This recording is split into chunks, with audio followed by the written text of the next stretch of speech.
It's a very good morning to the Gelding as we start a Friday edition of That's Racing Gelding. And the reason it's Friday is because the grand final tomorrow, no metropolitan meeting as such, and it's Moonee Valley tonight. So we've decided to go to Moonee Valley. Yes, good morning, Professor. Good morning, listeners.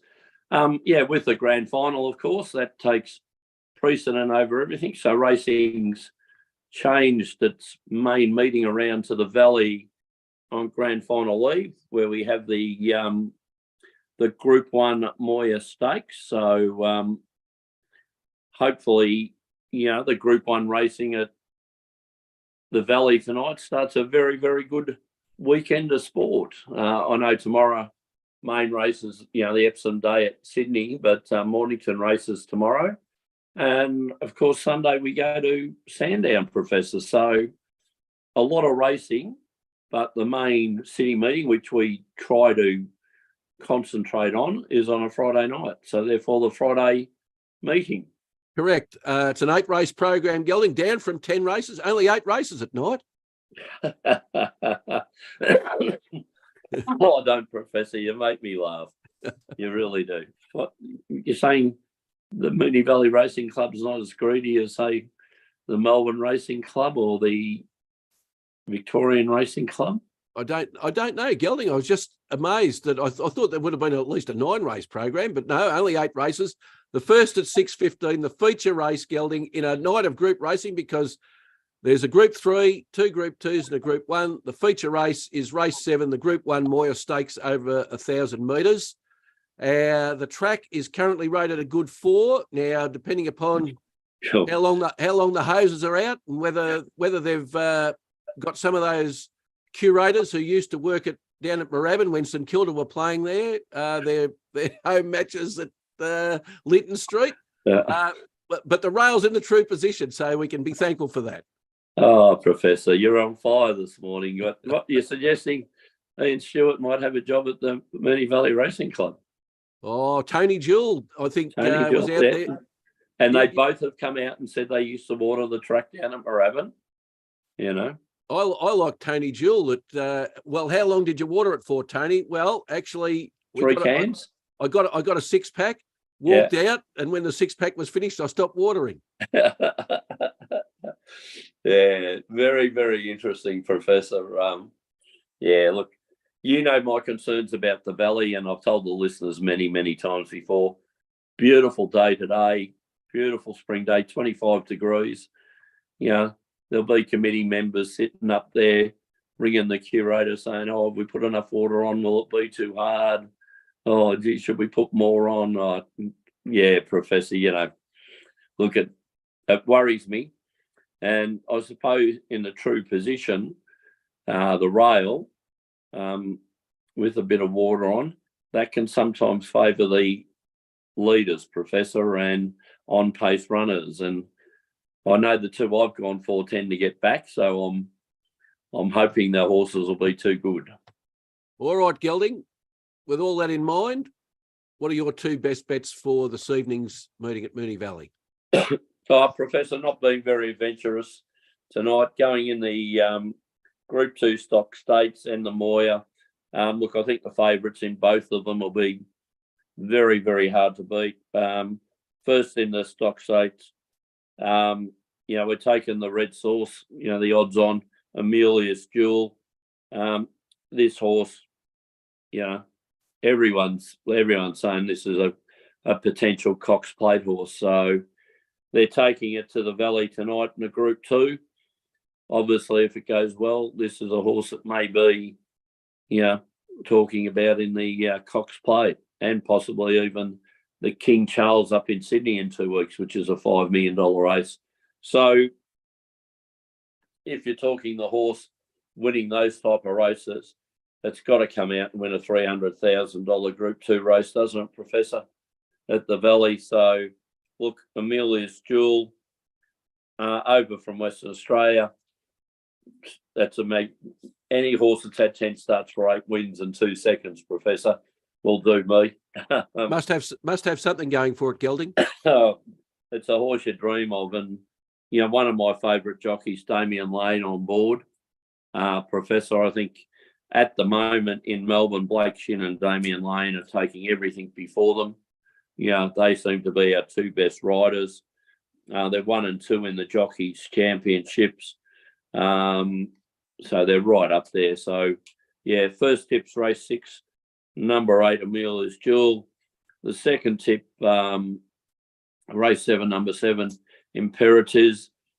2 starts at the Valley for 2 wins. Last start came from behind, beat Giga Kick, Professor. I might have caught you a cold, Professor. I hope not, Gelding. Yeah. Look, 2 starts at Moonee Valley for 2 wins.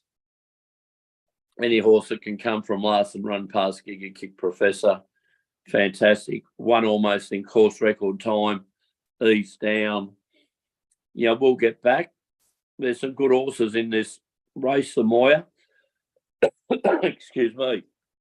Being Rockfire,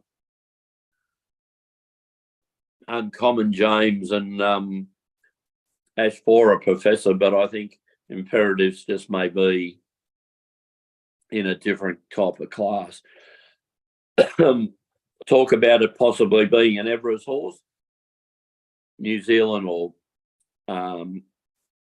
the racing syndicate from New Zealand have decided that they're going to race it in Melbourne. So we'll see what happens, Professor. Oh, my apologies. So my 2, these are horses that should be winning. And the way that I'm doing it, Professor, is a lot of parlaying today. So these horses will feature heavy in parlays. So I'm going race 6, number 8, Amelia's Jewel, into race 7, number 7, Imperatives. And you like, Professor? Yeah, Gelding, I'm going a little bit earlier than you for the first tip. Race 5, the Stut Stakes, a 3-year-old Group 2 over 1,600 metres. I'm going in that race, number 6, King of Fighters, Gelding, coming out of barrier 8. It's had 3 starts for 3 placings, so it's got 100% place rate. Now, let me tell you, just like another horse, Gelding, a horse that you have a vested interest in. Yes. And you and I have discussed before, where we've looked at the horse's record and you look at it and you say, yeah, well, there was probably at least 1, maybe 2 more wins there where maybe the way the horse was ridden prevented it from winning the race. Well, let me tell you, King of Fighters in its last race, the last start at Flemington, it ran 3rd despite the jockey, Gelding, despite the jockey. In a listed class race, Professor. In a listed class race. Yeah, it's a street boss colt, Gelding, and everybody wants a street boss colt. Unless you've got a Zoo Star. Yeah, unless you've got a Zoo Star. Award. Or a Schnitzel. Or a Schnitzel. Got to have a Schnitzel, Professor. So, Gelding, the horse, I had a look at the film. King of Fighters should have won the race by 2 lengths. It ended up being beaten by half a length. It didn't get out of the pack until it found its own way out with about 80 metres to go. And it made up about 3 or 4 lengths to only lose by a half a length. So it was absolutely firing at the right end of the race, Gelding. So if it's given anywhere near an opportunity, this horse should win and win well. Might I say, different jockey riding the horse tonight. And the horse that the jockey that you mentioned before, Gelding, Damien Lane, who's in career form, 14% over his career, but over the last 50, Gelding, 24%. Can you believe that? So he's on fire, Professor. He is. So Mick Price and Michael Kent Jr. have made, I reckon, a very smart change here, and have got Damien Lane on this horse, and I think we might see an improvement. And at $4.40 and $1.70, Gelding, I think people have ignored how this horse ran in its last race. Professor, a good way to start off our parlay, I would have thought. Well, fingers crossed, Gelding. Then into, very good. You're not saying that the goat's been replaced? No, I'm not saying the gate's been replaced. I'm just saying Damien Lane's on the horse. Oh, okay. Very well done, Professor. Very much from a profession you're in. Yes. All right, Gelding. I won't take the bait.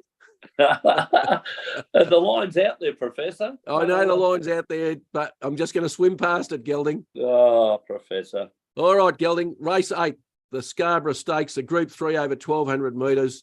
the last race on the card. So the get out race, and on this one I like the toppy, Gelding, number 1, Skirt the Law, coming out of barrier 6. It's had 6 starts for 3 wins and 2 placings, so a 50% win rate and 83% place rate. I picked this horse to win in the Capped On Teams at Flemington 2 weeks ago. It ran third. It ran a good race, but She's All Shenanigans was just too good. Now, Skirt the Law meets that horse again in this race, a half a kilo better off, but I think the tipping point here will be Gelding. It's over a little bit extra distance, and I think that might suit Skirt the Law. So it'll appreciate that extra run. Ryan Maloney in the saddle and Tony Gollan the trainer. So at $3.20 and $1.50 Gelding, it represents good each way odds. Oh, Professor, I like both your tips there. I think they're both great value and both very winnable chances, which I do like in our parlay. But if not, they could always be a nice third, Professor. Yeah. If not a win, Gelding, then a good second or third will suit. A good each way bet. Good each way bets, Professor. But to say that they're also very good winnable chances. They are, Gelding. So my 2 selections are race 5, horse 6, King of Fighters, race 8, horse 1, Skirt the Law. Let's turn to the Professor's parlay, Gelding. Oh, Professor, and the Dallas to do. Gelding, the Dallas Cowboys are under intense scrutiny. Intense scrutiny. Let me tell you. Let me say, Professor, after getting alligator blood up at the juicy odds of $3.90 last week, I was almost about to text you and pat you on the back. I thought, oh, you beauty, because you've been on fire with NFL tips. But oh, geez, I watched the Cowboys, and I'm just going, what's going on here? The Cardinals, as you rightly pointed out, the Cardinals aren't that good.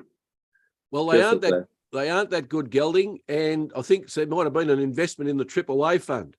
Yes, it had all those markings around it, didn't it, Professor? Well, you've got a team that's hardly allowed any points at all over the first 2 matches and kept the New York Jets scoreless, Gelding, which is very difficult in the NFL.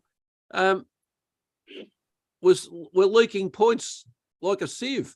It was just a nightmare, Gelding. It was an like absolute nightmare. To walk through, Professor. And that was after I'd started to count the money. Oh, very good, Professor. All right. Well, let's try and improve. What do we like this week? All right, Gelding. Well, the agreed bet of the day is in race 6 at Moonee Valley tonight. Horse number 8, Amelia's Jewel. Can't go past that one, Gelding, and for all the reasons that you mentioned before, and I like the tip. And let's just reiterate, Gelding. We're not going for big returns in the parlay. We're trying to get a return. Yep. You're better off having a small return, Professor, than a ticket with good value. Exactly right, Gelding. So we're not going for long shots. We're looking for certainties, or trying to pick the certainties. So race 6, horse 8, Amelia's Jewel, and we'll parlay that into 2 NFL matches, Gelding, to be played on Monday our time. Kansas City Chiefs really haven't put a foot wrong. They've won 2 and lost 1. I think they'll easily beat the New York Jets, even though the Jets are playing at home. The Jets, without star quarterback Aaron Rodgers for the rest of the season, we're talking in the warm-up, Gelding, they invested all their money in Rodgers. Now when he goes down, they've got nothing else. The cupboard's bare. Every team needs at least a reasonable quarterback, and the New York Jets quarterback is terrible, the one that's filling in for Rodgers. So at $1.21, Gelding, I like it. And the bookies have it at least, the line is 8.5. So it's at least a touchdown difference they see for the Kansas City Chiefs playing away. Kelsey and Mahomes in great form for the Kansas City Chiefs. I can't say the same for the Jets. Well, Kelsey, of course, will be there with Taylor Swift. So everyone's on the Chiefs bandwagon, Professor. And I reckon that 8.5 points is a bit light. It probably is, Gelding. I would have thought that it's at least a 2 converted touchdown game, in my own opinion. So I think we're getting great value there. Now, Gelding, if you had money to put on and you were only being given 8.5 points head start backing the New York Jets, and you're playing the Kansas City Chiefs with Mahomes and Kelsey, Yes. Would you be comfortable about your bet? I reckon the bet will be gone by the first quarter.